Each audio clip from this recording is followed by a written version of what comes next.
जय श्री कृष्ण, जय माता जी, हर हर महादेव। आज हम भगवान के एक नए अलग रूप का वर्णन किया है, उसका जानेंगे। आज हम भगवान का नव गुंजरा रूप क्या है इसके बारे में जानेंगे। तो भगवान का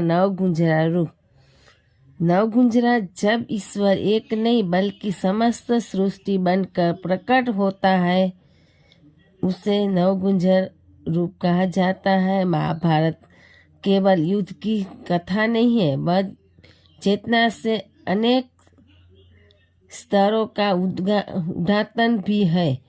उससे गूढ़ परंपरा में एक ऐसा रूप प्रकट होता है जिसे देखकर अर्जुन जैसा वीर भी क्षण भर के लिए स्तब्ध हो जाता है। यह कोई साधारण प्राणी नहीं, कोई राक्षस नहीं, बल्कि स्वयं परम चेतना का रहस्यमय प्राकट्य है। नवगुंजर का अर्थ है तो जीवों में बना एक शरीर। यह रूप देखने में विचित्र है, पर उसका संदेश अत्यंत गहन है। मुर्गों का सिर, मोर की गर्दन, हाथी की सूंड, सिंह, हिरण, बाघ, घोड़ा और मनुष्य, ये सब मिलकर एक ही देह में स्थित है। यह देह डराने के लिए नहीं, जगाने के लिए है। यह बताने के लिए है कि जिसे हम अलग अलग मानते हैं वह वास्तव में एक ही सत्ता का विस्तार है। वनवास के समय अर्जुन को यह रूप दिखाई देता है। पहले भय, फिर जिज्ञासा और अंत में बोध। तभी यह रहस्य खुलता है कि यह कोई और नहीं, स्वयं श्री कृष्ण है।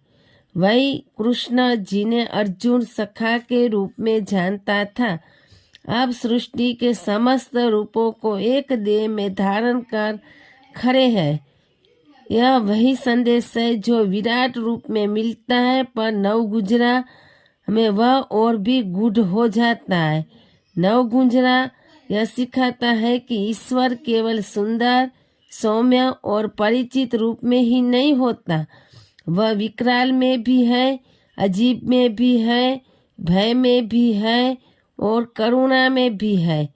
जो साधक केवल मन को भाने वाले रूपों की पूजा करता है, वह चेतना के एक हिस्से तक ही सीमित रहता है, पर जो इस विचित्र, अनुदियाजनक और रहस्यमय रूप को भी स्वीकार कर लेता है, वह पूर्णता के निकट पहुंचता है। तांत्रिक दृष्टि से नवगुंजरा अत्यंत महत्वपूर्ण है। यह रूप बताता है कि शक्ति कहीं बाहर नहीं बल्कि हर जीव में विद्यमान है। पशु, पक्षी, मनुष्य सब एक ही चेतना की अलग अलग तरंगे हैं।